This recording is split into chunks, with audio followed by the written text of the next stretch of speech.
What's up, guys? Ito na naman tayo. Magre-repair tayo sa ating DJI Mini 4 Pro drone. Kasi nahulog ito at nasira yung propeller. Tingnan niyo po, oh. As you can see, tinatanggal ko po yung dalawang propeller sa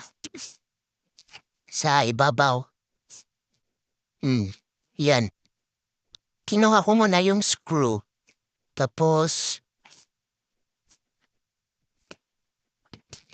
ayan, pinalitan na.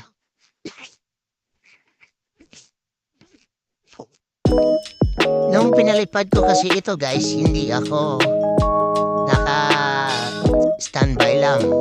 Habang nagpapalipad ako, lumalakad din kami.